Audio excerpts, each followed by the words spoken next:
Start. उपाध्यक्ष जी, यदि आधुनिक काल में विधान मंडलों का महत्व कुछ कम हो गया है तो उसका कारण यह है कि आधुनिक प्रशासन की समस्याएं अत्यंत जटिल हैं और विधान मंडल तथा विधायक इतने साधन संपन्न नहीं है कि विधान तथा नीति निर्माण की समस्याओं पर गहराई से विचार कर सके तथा प्रशासन की कारगर ढंग से निगरानी कर सके।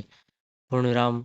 इसलिए यह मांग सर्वथा उचित है कि सचिवालयों की सेवाओं को उपलब्ध कराने की व्यवस्था अनिवार्य रूप से सरकार की ओर से होनी चाहिए। पूर्णविराम। एक विधायक या संसद सदस्य से यह है आशा करना कि वह अपने वेतन में से एक समर्थ व्यक्ति या विधि विशेषज्ञ का खर्चा वहन कर सके अव्यावहारिक है।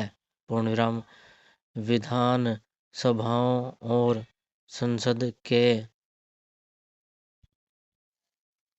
सचिवालय पर सामूहिक रूप से प्रत्येक सदस्य का अधिकार होना चाहिए। पूर्णविराम। चाहे वह शासक वर्ग का हो या विरोधी दल का। पूर्णविराम। इस सिलसिले में आयोजित गोष्ठी में एक सदस्य ने यह भी सुझाव दिया है कि सदस्य केवल विधेयक को की भूमिका दें और इस ढांचे को भरने का पूरा उत्तरदायित्व सचिवालय ले। पूर्णविराम। मगर सचिवालय पर इतना निर्भर रहना कालांतर में निर्वाचित प्रतिनिधियों के अधिकारों को कम करना होगा। पूर्णविराम। पैरा। दूसरा महत्वपूर्ण प्रश्न एक विधायक और विधानसभा के अध्यक्ष के संबंधों का है। पूर्णविराम। इस दिशा में पिछले कई वर्षों में अनेक गलतफहमियां पैदा हो गई हैं।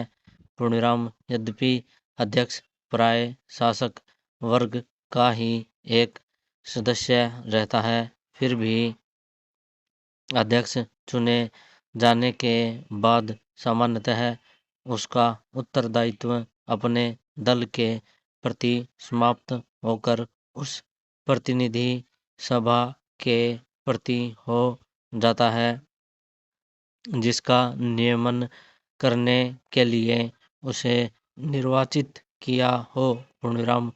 बदलते हुए राजनीतिक नक्शे के साथ साथ यह जरूरी हो गया है कि विधान सभाओं और संसद में विभिन्न दलों की शक्ति में व्यापक परिवर्तन हो जाए। पूर्णविराम। विरोधी दल अब उतने कमजोर नहीं रहे हैं कि उनकी अवहेलना की जा सके। पूर्णविराम। मगर साथ ही उनकी संख्या इतनी ज़्यादा है और विचारधाराएं इतनी भिन्न हैं कि उनके लिए संसद और अनेक विधानसभाओं के बीच कोई प्रभावशाली और रचनात्मक कदम उठाने की हिम्मत नहीं है। पूर्णविराम।